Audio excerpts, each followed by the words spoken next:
વિદ્યાર્થી મિત્રો નમસ્કાર। કાલે આના પહેલાના પીરિયડમાં આપણે જોયું હતું કે ક્યાં સુધી પહોંચ્યા હતા, તો કે લેખકના પાડોશમાં જે દંપતી રહેતા હતા, ગીધુભાઈ અને મેનાબેન। હવે એક વખત લેખક એ મોસંબીનો રસ કાઢવાનો સંચો લાવે છે। હવે આ સંચો લાવે છે એટલે તરત જ આ દંપતી એ પોતાની ઘરે રસ કાઢવા લઈ જાય છે। સંચો તો લઈ જાય છે, સાથે સાથે નારંગી પણ લઈ જાય છે। અને એ એટલો બધો વજન દઈને કદાચ કાઢતા હશે કે જેથી કરીને એના હાથમાંથી સંચો પડી તો ગયો અને ટુકડે ટુકડા થઈ ગયા।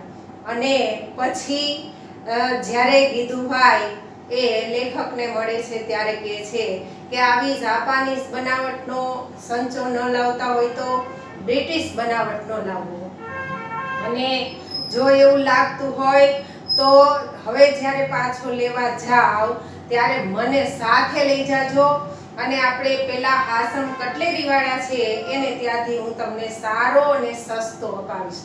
હવે જ્યારે એ વસ્તુ પોતાના હાથે ભાંગી તૂટી જાય છે તો પણ વાંક છે એ સામે જેને આપને વસ્તુ આપી છે એનો કાઢે છે, અથવા તો એ લેખકનો કાઢે છે કે તમને લેતા ન આવડ્યું અને તમને એવો તકલાદી માલ તમને આપી દીધો છે કે જેથી કરીને આવું બન્યું। તો હવે જ્યારે પાછા લેવા જાઓ ત્યારે મને સાથે લઈ જજો।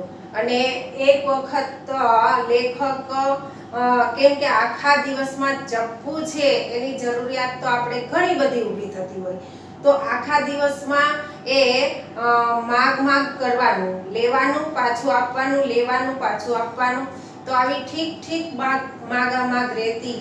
એટલે લેખકને એવો વિચાર આવ્યો કે આ લોકોને આપણે એક ચપ્પુ જ નવું લાવી અને આપી દઈએ કે જેથી કરીને એવા ઈરાદાથી કે આપીએ એટલે એને શરમ સંકોચ થશે, અને શરમ સંકોચ થશે એટલે સાવ માગવાનું તો બંધ નહીં કરે પણ થોડુંક ઓછું કરી નાખશે। એટલે લેખક નવું ચપ્પુ લાવી અને એને આપે છે। હવે નવું ચપ્પુ આપે છે ત્યારે એ ચપ્પુ જે આપવા જાય છે ત્યારે એ સહજતાથી જાણે પોતે જ મગાવ્યું હોય અને લાવ્યા હોય એવી રીતે એ લઈ લે છે અને કહે છે કે સારું થયું લાવ્યા, કેમ કે અમારે આની ઘણી બધી મુશ્કેલી પડતી હતી। તો અહીં સુધી આપણે ગઈકાલે એ વાત કરી હતી। હવે આગળ જોઈએ। આટલે સુધી તો ઠીક, પણ પછી ચોર કોટવાળને દંડે તેવું તેમણે કહ્યું। જસુ કે છે જે રખેવાળ હોય, ધ્યાન રાખવા વાળો હોય, અને ચોર એને દંડ પડે, ચોરને ન પડે અને એને દંડ પડે એવી વાત અહીંયા બને છે લેખકના સાથે। તો કે છે કે થોડા દિવસ પછી એક સવારે ગીધુભાઈએ આટલે સુધી તો ઠીક, પણ ચોર કોટવાળને દંડે તેવું તેમણે કર્યું। થોડા દિવસ પછી એક સવારે ગીધુભાઈએ મને પોતાને ત્યાં બોલાવ્યો અને મેજ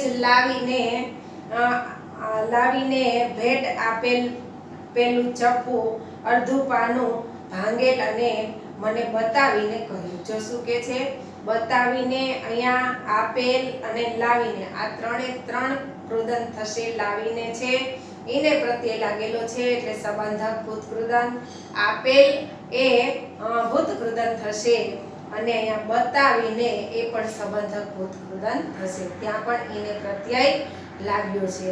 તો અહીંયા કહે છે કે એક દિવસ સવારે ગીધુભાઈએ મને બોલાવ્યો અને પછી મેં જે આપેલું ચપ્પુ એ મને બતાવે છે, અને બતાવે છે તો ખરા પણ કેવી હાલતમાં, કે ભાંગેલી હાલતમાં।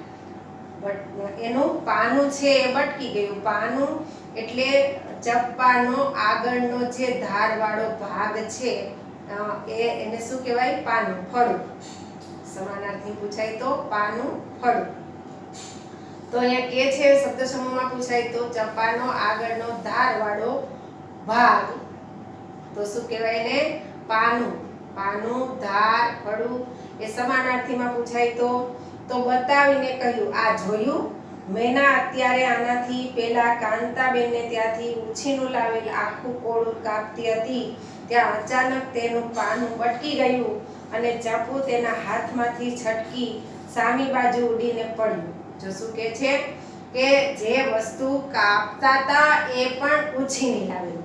તો અહીંયા લેખકને કહે છે કે જો આ ચપ્પાની હાલત કેવી થઈ કે અહીંયા મેના છે એ પેલા કાંતાબેનને ત્યાંથી એ ઉછીનું લાવેલું કોળું કાપતી હતી અને એ કાપવા ગઈ ત્યારે એ ચપ્પુ છે એનું પાનું છે એ બટકી જાય છે, એટલે કે તૂટી જાય છે અને એ ઉડી અને સામેની સાઈડ પડ્યું, એની વિરુદ્ધ સાઈડ પડે છે. તો વિરુદ્ધ દિશામાં બટકી ગયું અને ચપ્પુ તેના હાથમાંથી છટકી સામી બાજુ ઉડી પડ્યું. સારું થયું કે તેથી વિરુદ્ધ દિશામાં ન ઉડ્યું, નહીતર તે સીધું મેનાની છાતીમાં જ ખૂંપી જાત. ખૂંપી જાત એટલે ખૂંચી જાત. જો શું કે છે કે એમની સાઈડ એ મેનાની સાઈડ જો પડ્યું હોત, એની બાજુ જો ઉડ્યું હોત તો મેનાની છાતીમાં એ ખૂંચી જાય. સારું થયું કે એની સામેની સાઈડ પડ્યું એટલે મેનાને કાંઈ થયું નહીં. ભલા ભાઈ આવું અજાણી બનાવટનું ન લાવ્યા હોત તો હવે નવું લઈ આવો ત્યારે મને સાથે લઈ જજો. હું પેલા હાસમ કટલેરી વાળાને ત્યાંથી સારું ને સસ્તું અપાવીશ. જો હજી પણ લેખક એમને ચપ્પુ લાવીને આપે એવી અપેક્ષા ખરી.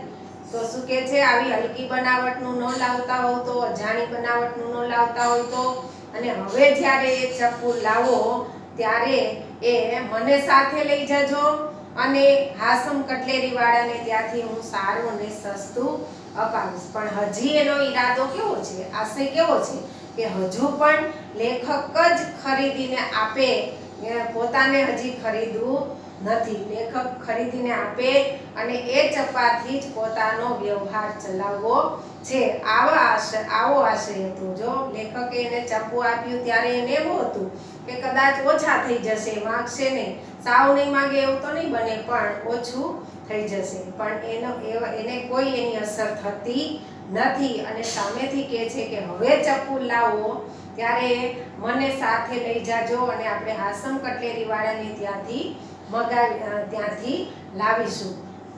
અહીંયા ક્યારેક ક્યારેક જે નામ આવે છે પાત્રોના, એ પાત્રો તમારે સાહિત્ય લક્ષી જે હેતુલક્ષી પ્રશ્નો પૂછાય છે એમાં એ પ્રશ્નો પૂછાય કે હાસમ કટલેરી વાળાનું પાત્ર તમારા પાઠમાં કઈ કૃતિમાં આવે છે, અથવા તો મેનાબેનનું પાત્ર તમારા પાઠમાં કઈ કૃતિમાં આવે છે, અથવા તો કાંતાબેનનું પાત્ર તમારા પાઠમાં કઈ કૃતિમાં આવે છે, અથવા તો આગળ આપણે લવંગીબેનનું પાત્ર જોયું કે લવંગીબેનનું પાત્ર તમારા પાઠ્યપુસ્તકમાં કઈ કૃતિમાં આવે છે.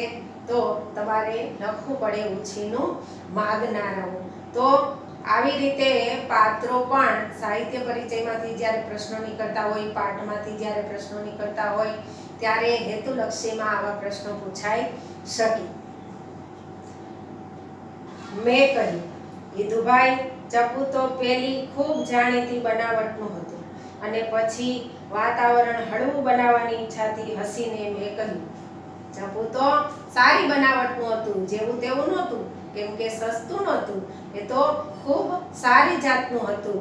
પણ પછી વાતાવરણને હળવું બનાવવા માટે, એટલે કે હળવા ફૂલ બનાવવા માટે એ લેખકને હિતુભાઈને કે છે. હસીને અહીંયા કૃદંત બનશે. કયું કૃદંત બનશે? સંબંધક ભૂત કૃદંત, કેમ કે એમાં ઈને પ્રત્યય લાગેલું છે. હસીને ઈને પ્રત્યય લાગેલું છે તો સંબંધક ભૂત કૃદંત બનશે. ચાલો, ચપ્પુ ભાંગ્યું તો ભલે ભાંગ્યું, પણ તમારું ઘર ભાંગતું બચી ગયું, તેની ખુશાલીમાં આજ તો ચા પાવ. જો વાતાવરણને હળવું બનાવવા માટે એટલે કે છે કે સારું થયું, ચપ્પુ ભાંગ્યું તો ભલે ભાંગ્યું, કઈ વાંધો નહીં, ચપ્પુ તો બીજું પણ આવશે, પણ તમારું ઘર ભાંગ્યું, તમારો વ્યવહાર જે સંસાર છે એ ચાલતો બંધ થઈ જાય તો એના બદલે એ ભલે ચપ્પાથી આપણે પતી ગયું તમારે એમ કે મેનાબેનને કાંઈ ન થયું તો એ સારી વાત છે, તો કાંઈ વાંધો નહીં, એની ખુશાલીમાં તમે મને ચા પીવડાવો. મેનાબેન ઉત્સાહમાં આવી બોલ્યા, જરૂર જરૂર. અને પછી થોડા દિવસથી પોતાને ત્યાં આવેલી તેમની ભાણીને કહ્યું, આવેલી એ કૃદંત બનશે ભૂત કૃદંત.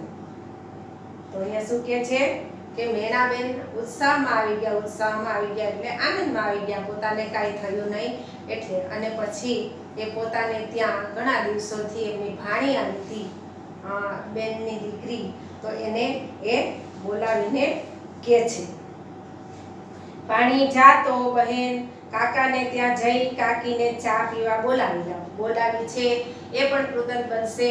કયું બનશે? ઓ વી ઉ. તો સામાન્ય કૃદંત. આ પ્રત્યય કેમાં આવે છે? ઓ વી ઉ સામાન્ય કૃદંત, વિદ્યાર્થ કૃદંત.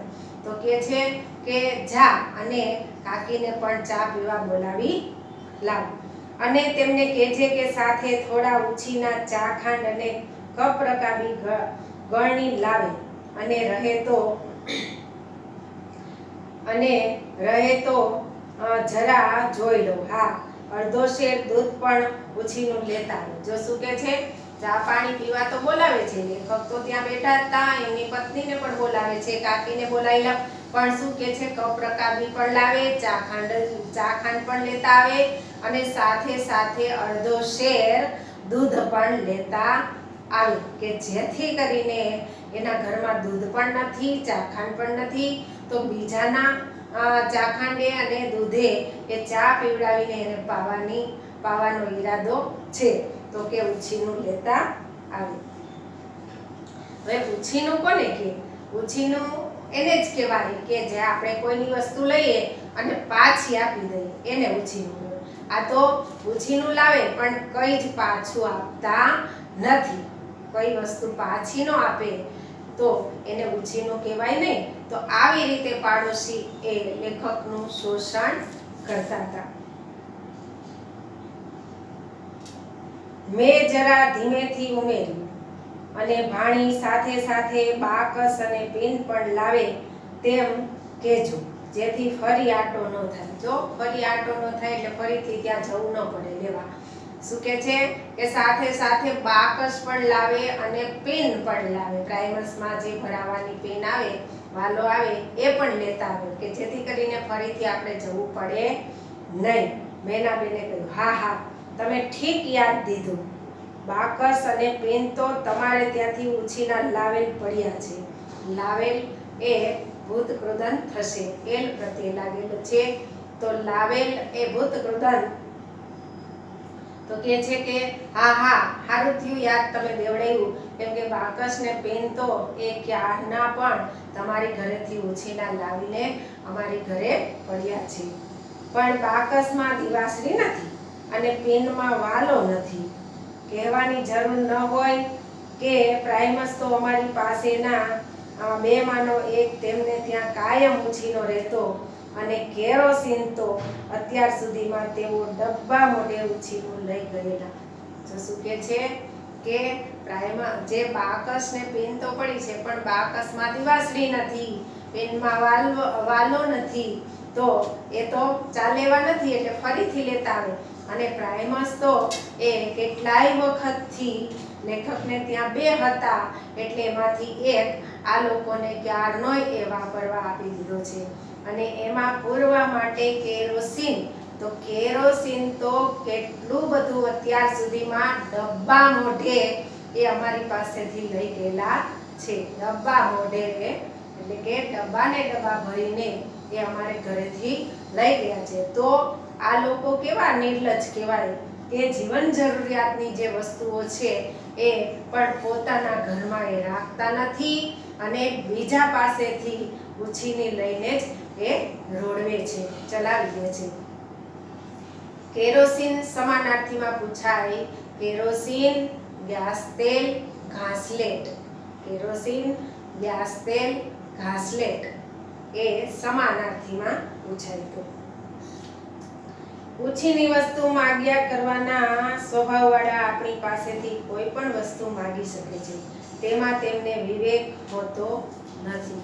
વિવેક, વિનય, નમ્રતા સમાનાર્થીમાં પૂછાય તો વિવેક, વિનય, નમ્રતા. તો શું કે છે લેખક કે ઉછીનું માગનારાઓ જે છે એનામાં કોઈ એવો વિવેક, વિનય હોતો નથી અને આપણી પાસે એ માગ્યા જ કરે છે. રેશમી કે જરી ભરતના કપડા, કિંમતી કેમેરા, મૂલ્યવાન ઘરેણાં ગમે તે તેઓ બે ધડક માગી શકે છે અને આપવાની આનાકાની કરીએ તો શરમાવીને કે પરાણે પણ લઈ જાય છે. જો શું કે છે કે મોંઘામાં મોંઘી જે વસ્તુ હોય, જરીવાળા કપડાં હોય, કિંમતી ઘરેણાં હોય, ઇલેક્ટ્રોનિક્સ વસ્તુ હોય, રેડિયો, કેમેરા, તો આવી બધી વસ્તુ પણ એ આપણે ત્યાંથી ઉછીની માગીને લઈ જાય છે તો ખરા, પણ ક્યારેક આપણે ના પાડી દઈએ તો પણ આપણને શરમાવીને પણ એ બે ધડક એ લઈ જતા હોય છે. તો અહીંયા કહે છે કે શરમાવીને એ કૃદન બનશે, સંબંધક ભૂત કૃદન, સંબંધક ભૂત કૃદન બનશે. તો આવા એમને સામેવાળાને શરમ હોતી નથી, એ આપણને શરમાવીને પણ એ આપણી વસ્તુ લઈ જાય છે. અરે ઉછીની આવરદા માગનારનો એક કિસ્સો મેં સાંભળ્યો છે.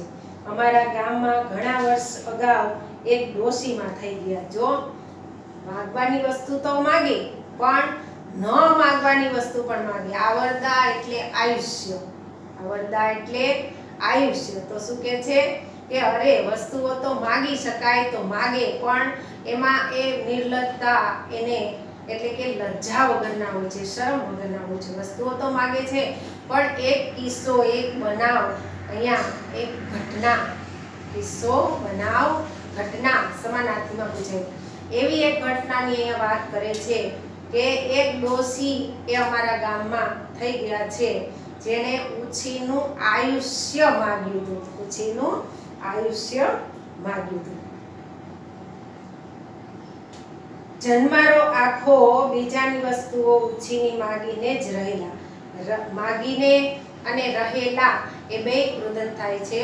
માગીને એ સંબંધક ભૂત કૃદન અને રહેલા એ ભૂત કૃદન થશે.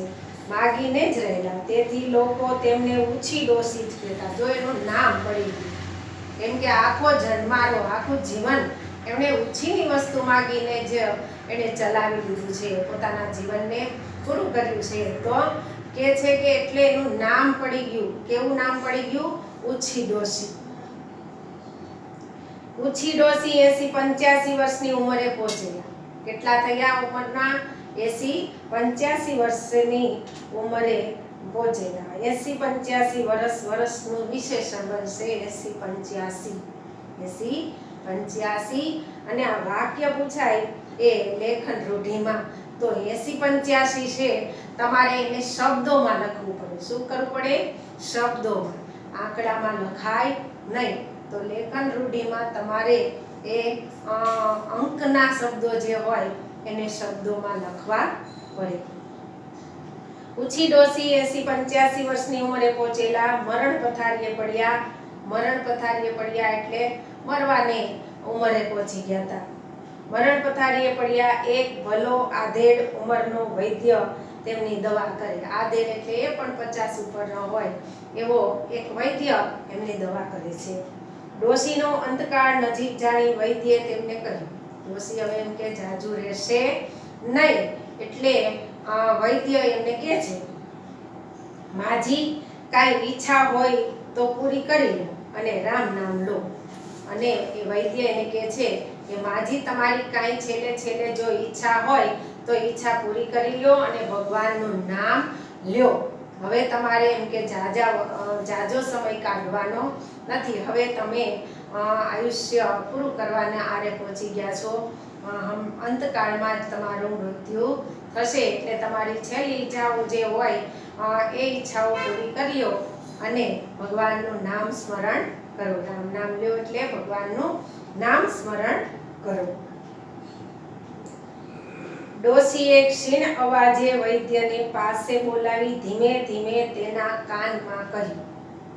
ડોશીએ વૈદ્યને પોતાની પાસે બોલાવે છે અને ધીમે ધીમે ક્ષીણ અવાજે એટલે ઘસાયેલા અવાજે, ક્ષીણ અવાજે બોલવું એટલે ઘસાતા સ્વર સાથે, ઘસાતા અવાજ સાથે બોલવું.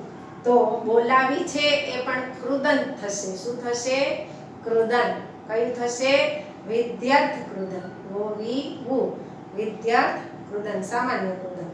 બોલાવી ધીમે ધીમે તેના કાનમાં કહ્યું. ધીમે ધીમે એ વિરુદ્ધાર્થી જો શબ્દ મૂકીને પૂછાય વાક્ય તો ઝડપથી. ધીમે ધીમે ત્યાં ઝડપથી તેના કાનમાં કહ્યું નહોતું. ઝડપથી તેના કાનમાં કહ્યું નહોતું. કેમ કે વાક્ય હકાર હોય તો વાક્ય શું બને? વિરુદ્ધાર્થી મૂકીએ ત્યારે નકાર બને, તો જ એનો અર્થ જળવાય. તો અહીંયા ઝડપથી એના કાનમાં કહ્યું નહીં. તો એ કહે છે કે ડોશીએ ક્ષીણ અવાજે વૈદ્યને પાસે બોલાવી ધીમે ધીમે તેના કાનમાં કહ્યું, વૈદ્ય બેટા, મારા મોટા છોકરાના વચલા દીકરાનો નાનો છોકરો 1.5 વર્ષમાં પરણવા જેવડું થશે. હવે વૈદ્યના કાનમાં શું કહે છે? એક વાક્યમાં પૂછે. ડોશી વૈદ્યના કાનમાં શું કહે છે? કે મારા મોટા દીકરાનો વચલો દીકરો અને એનો નાનો દીકરો એ કેટલા વર્ષમાં પરણવા જેવડો થશે? 1.5 વર્ષમાં પરણવા જેવડો થશે. 1.5 છે, 1.5 છે એ વર્ષનું વિશેષણ બનશે. 1.5 છે વર્ષનું વિશેષણ બનશે. વચલો એ તળપદામાં પૂછાય. વચલો એટલે વચ્ચેનો. વચલો એટલે વચ્ચેનો. તો શું કહે છે ડોશી એના કાનમાં? કે મારા મોટા દીકરાનો જે વચલો દીકરો છે, વચ્ચેનો જે દીકરો છે એ અને એના નાનો દીકરો, વચલા દીકરાનો નાનો દીકરો 1.5 વર્ષમાં પરણવા જેવડો થશે. તારે આગળ પાછળ ઉલાળ ધરાળ જેવું કાંઈ નથી. વૈદ્યને શું કહે છે? તારે આગળ પાછળ ઉલાળ ધરાળ જેવું કાંઈ નથી. એ રૂઢિપ્રયોગમાં પૂછાય. ઉલાળ ધરાળ ન હોવું, આગળ પાછળની ચિંતા ન હોવી. રૂઢિપ્રયોગમાં પૂછાય તો આગળ પાછળની ચિંતા ન હોવી. આ વર્ષે એ રૂઢિપ્રયોગ પૂછાઈ ગયો છે બોર્ડની પરીક્ષામાં. ઉલાળ ધરાળ ન હોવું. તો કે છે આગળ પાછળની ચિંતા ન હોવી. તો વૈદ્યને કહે છે તારે આગળ પાછળની કોઈ ચિંતા નથી. બેટા, જો તારી 2 વર્ષની આવરદા ઉછીની આપે તો ચોથી પેઢીને પરણેલી જોઈ મળે. જો છેલ્લી ઈચ્છા એની કઈ પ્રગટ કરી? કે મોટા દીકરાનો વચલો દીકરો અને વચલા દીકરાનો નાનો દીકરો 1.5 વર્ષમાં પરણવા જેવડો થાય. અને વૈદ્યને કહે છે કે તારે કોઈ આગળ પાછળની ચિંતા કરવા જેવું નથી. એટલે તારી 2 વર્ષની એ આવરદા એટલે કે તારું આયુષ્ય, ઉંમર એ મને ઉછીની આવી. મને ઉછીની આવી તો હું આ ચોથી પેઢીને પરણેલો જોઈને જાઉં. પરણેલી છે એ કૃદંત બનશે. ભૂત કૃદંત. કયું થશે? ભૂત કૃદંત. ચોથી પેઢીને પરણેલી જોઈ મળ્યું. વૈદ્યરાજ તો સ્તબ્ધ જ થઈ ગયા. વૈદ્યરાજ એ આશ્ચર્યમાં મુકાઈ ગયા. કેમ કે ઉંમર થોડી કઈ મગાય, વસ્તુ મગાય, વસ્તુની લેવડ દેવડ હોય, કઈ આયુષ્યની લેવડ દેવડ હોય ન હોય. તો અહીંયા આયુષ્ય માગે છે. એટલે શું કહે છે કે વૈદ્યરાજ તો સ્તબ્ધ જ થઈ ગયા. અને અકસ્માત કહો તો અકસ્માત અને ચમત્કાર કહો તો ચમત્કાર. પણ તે જ રાતમાં પણ સંયોજન. પણ તે જ રાતમાં હૃદય બંધ પડવાથી વૈદ્યરાજ વિદેહ થયા. જો અકસ્માત કહો તો અકસ્માત, ચમત્કાર કહો તો ચમત્કાર. અને એ જ રાતે જે ડોશીએ માગી 2 વર્ષનું આયુષ્ય, અને એ જ રાતે એ વૈદ્યરાજ છે એનું મૃત્યુ થાય છે. વિદેહ થવું એટલે મૃત્યુ થવું, નિધન થવું. વિદેહ થવું એટલે રૂઢિપ્રયોગમાં પૂછાય તો અવસાન થવું, નિધન થવું, મૃત્યુ થવું, ગમે તે લખી શકો. તો વૈદ્યરાજ એ જ રાત્રે એનું હૃદય બંધ પડી જાય છે અને એનું અવસાન થાય છે. અને સવારથી ડોશીને વળતા પાણી થયા. વળતા પાણી થવા રોગનું જોર ઓછું થવું. રૂઢિપ્રયોગમાં પૂછાય, વળતા પાણી થવા, રોગનું જોર ઓછું થવું. અને ખરેખર ડોશીને તે જ દિવસે સવારે એ સારું થવા માંડ્યું.